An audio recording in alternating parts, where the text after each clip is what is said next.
पुराने वक्तों की बात है। एक गांव में एक बेवा अपनी बेटी अफशां और बेटे इफ्तिखार के साथ एक छोटे से घर में रहती थीं। वो हंसी खुशी जिंदगी गुजार रहे थे कि एक दिन बेवा औरत का इंतकाल हो गया। अफशां और इफ्तिखार बहुत ज्यादा दुखी हो गए। एक हफ्ता सोग मनाने के बाद उन्हें विरासत का ख्याल आया। वसीयत तो उनकी मां ने की नहीं थी। उन्होंने गांव के बड़े बूढ़ों से मशवरा किया। इस बूढ़ी औरत के पास थोड़ी सी जमीन थी जिसमें वो फसल बोती थी और एक बैग था जिसमें कीमती मोती थे। बुजुर्गों के फैसले के मुताबिक मोतियों का बैग अफशां के हिस्से में आए और फसल बोने के लिए पूरी जमीन इफ्तिखार के हिस्से में आई।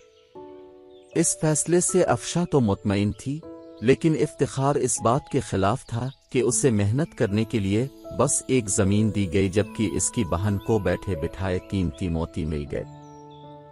फैसले के खिलाफ तो वो जा नहीं सकता था, इसलिए खामोश रहा, लेकिन वो उन मोतियों को हासिल करने का पुख्ता इरादा कर चुका था।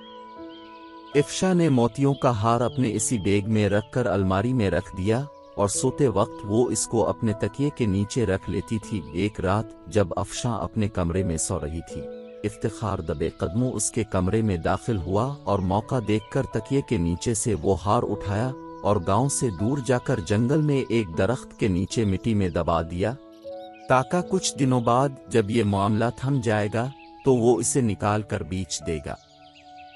अगली सुबह जब अफशां उठी तो हार को ना पाकर बहुत परेशान हुई। इसने इसे हर जगह ढूंढा, लेकिन हार नहीं मिला। इफ्तिखार से पूछा तो उसने लाइल्मी का इजहार कर दिया, तो और भी परेशान और फिक्रमंद हो गई। इसने गांव में ऐलान करवाया कि जो शख्स उसे इसका हार ला कर देगा वो इससे शादी करेगी। गांव के बहुत सारे नौजवान इससे शादी करना चाहते थे। इस मुल्क का शहजादा अरसलान उन दिनों भेस बदल कर रियाया का हाल देखने इस गांव में आया था। वो शहजादा बहुत ईमानदार और अक्लमंद था। इसे अफशां का हार गुम होने का पता चला। एक आदमी से सारा माजरा पूछ लिया। इसका पहला शक इफ्तिखार पर गया, क्योंकि वो बहुत पुरसुकून था, जबकि उसकी बहन का इतना कीमती हार गुम था। परेशान तो उसे भी होना चाहिए था।